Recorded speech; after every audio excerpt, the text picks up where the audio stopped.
இயல்பிலேயே இறைவன் அம்பிகையோடு கலந்த வடிவம் தான். சுவாமி தனித்தார் என்ற ஒரு பேச்சே கிடையாது. எப்போதுமே நீங்க கோயில்கள் எல்லாம் உற்சவ திருமேனிகளை, சிவபெருமானுடைய வடிவங்களை, நடராஜ திருமேனி, சோமாஸ்கந்தர் எல்லாம் உற்று கவனித்தீர்கள் என்றால் இரண்டு காதுகளிலும் அவர் அணிந்திருக்கக்கூடிய அணிகலன்கள் எப்போதுமே மாறித்தான். இடது காதிலே தோடு அணிந்து கொண்டு, வலது காதிலே குழை அணிந்து கொண்டு இருக்கும்.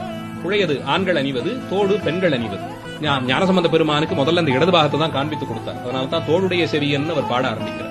உமாதேவியாருடைய சம்பந்தத்தை சொல்லித்தான் சம்பந்த பெருமான் பாடுகிறார். நாளை தோடுடைய செவியன் வந்தவர் என்னமோ ஆந்தானா காதுல தோடு போட்டிருந்தார்பான்னு சொல்லும் விதமாக தொடங்குகிறார். இடது காதிலே தோடு அணிந்தும் வலது காதிலே குழை அணிந்துமாக இறைவன் காட்சி தருவார். எல்லா திருமேனிகளையும் நீங்க பார்க்கலாம். உற்சவ திருமேனிகள்ல உற்று நோக்கினால் காதிலே அணிந்திருக்கக்கூடிய அணிகலன்கள் எப்போதும் மாறி இருக்கும். இடது பாகத்திலே உமாதேவியாரை சுமந்திருக்கிறார் என்ற பொருள்பட இப்படி இயல்பிலேயே இறைவனுடைய திருமேனியிலே இடது பாகத்தை அம்பிகை ஆக்கிரமித்திருக்கிறாள். ஆனால் கச்சி ஏகம்பத்தில் இன்னும் சிறப்பாக எல்லோரும் கண்டு தரிசிக்கும்படியாய் இடது பாகத்திலே சென்றவள் அப்படியே அணைத்துக் கொண்டாளாம். ஏகம்பத்தின் இயல்பா இருந்து பாகம் பெண்ணோடு ஆயின பரிசும்.